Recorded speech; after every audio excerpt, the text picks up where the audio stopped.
Hey guys, Dr. Ducey here, MTFU. How are you? I got a question tonight about caffeine and a couple other questions. I'll go over really quick.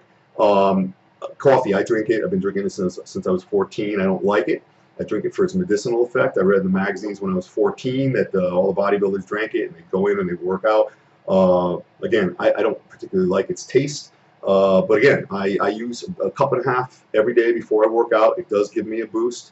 It increases my concentration. There's research that shows that it increases contractility of the muscle. So we know at the top of the movement we're holding it and we're squeezing it, and it helps the interlocking of fibers, supposedly. It also spares glycogen in the muscles by allowing the body to use fat first, and that allows you to go a little longer in your workouts. So again, you get that, you get that caffeine rush, and if you get that rush, it's got to be doing something, right? And then he also asked about ephedrine.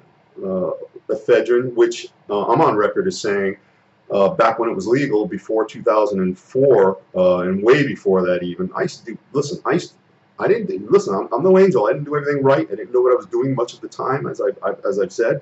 And I would take a whole box every day, almost every day, whenever I would take it. And it's a wonder that I didn't stroke out or have a heart attack or whatever, especially since I have had heart problems in recent years, not correlated in any way. But again, if you have any type of genetic proclivity towards something, if you take the wrong thing, it might help it along and bring it out quicker. So I was lucky in that way. But ephedrine is different than ephedra. There's ephedra, that's a plant form. The ephedrine is the synthetic form. They're both outlawed now as of 2004. To be used in any type of dietary supplement. You could still find ephedrine in the pharmacy in the synthetic form, in some breathing products, because it is a bronchodilator. It opens up the airways. In products like Broncaid, there's a couple other products, but they're metered. You got to show them your license, and it's not as easy to get, but you got to pay for it, of course. But again, bodybuilders used ephedrine, caffeine, aspirin stack. It helped deliver the product to the receptors. It does release norepinephrine. I have some notes here. I don't want to really screw it up. It works on a substantia nigra in the brain to release dopamine, to give you that feeling of well-being. It's not necessarily good, especially when you're taking too much. And taking too much, just like caffeine, taking too much ephedrine or taking it too long, the body attenuates and no longer responds to it. So it's like anything. It does have a phase where it kind of steps down. It's no longer working. But of course, more is better. Bodybuilders want to get big, and they keep taking it, and your body no longer responds. And it can also be very bad news for the heart. It does work on the beta-1 receptors of the arch of the aorta, the biggest vessel in the body. So again, some of the risks, like I said, I could have stroked out or had a heart attack. Luckily, I didn't when I was a young guy.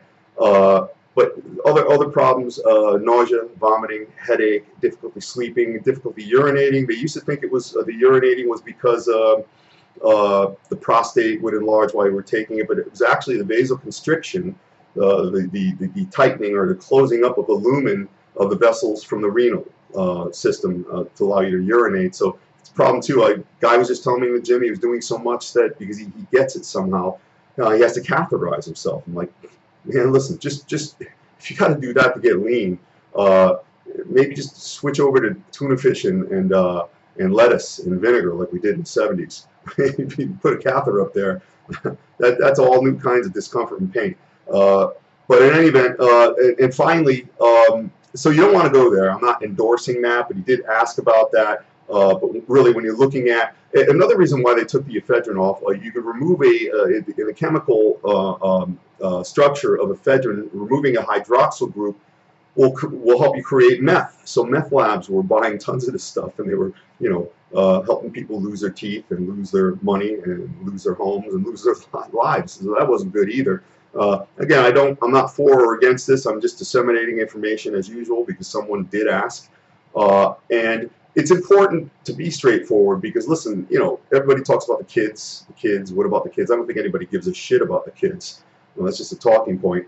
But, when you lie to the kids and say, I'm bailing hay and drinking fresh water, that's why I look like this, and you're really doing a ton of drugs, well, the kid's going to get frustrated and do the stuff anyhow.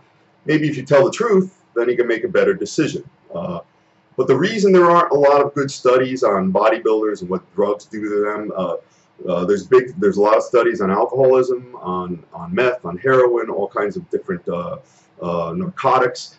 Why? Because when people triumph over those things, they're applauded, and they should be.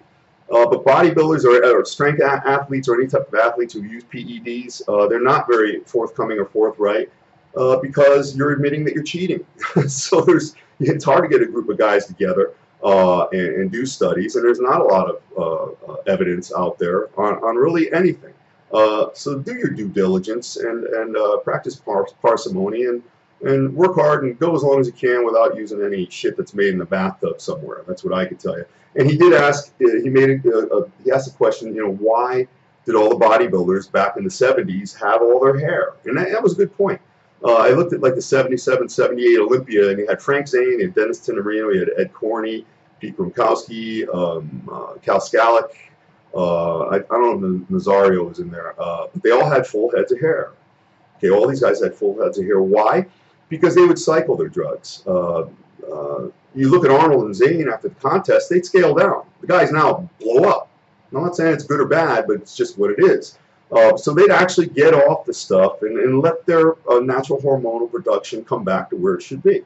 Now, I was talking to a guy in the gym the other day, and he just offered this information to me. I didn't really want it, but he told me he's been on the gear for 20 years straight.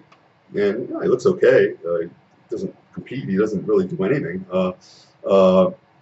But who knows what he's done to himself. But the guys now, listen, you look at the top 5, top 10, and you go on the computer right now. Just do a little experiment.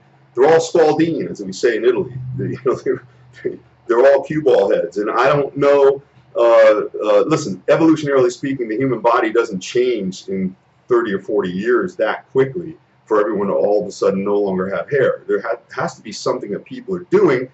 And you get a guy like this in the gym, or you know, a lot of bodybuilders, they just never ever come off, and you shut everything off, and maybe you're increasing the DHT that blocks the follicle and knocks the hair out. I don't know, and maybe I don't think they're trying to cultivate that effect purposefully by shaving their head. I think they're probably losing their hair, and maybe they're, you know, just beating to the punch and going with the Spalding look. I don't know. But it's just interesting, and now it's the best answer I can give. But anyway, there you go. Drink your coffee. It's not a problem. Don't drink too much of it. And try not to buy Starbucks, communist corporation. And that's all I have to say about that. You have a good night.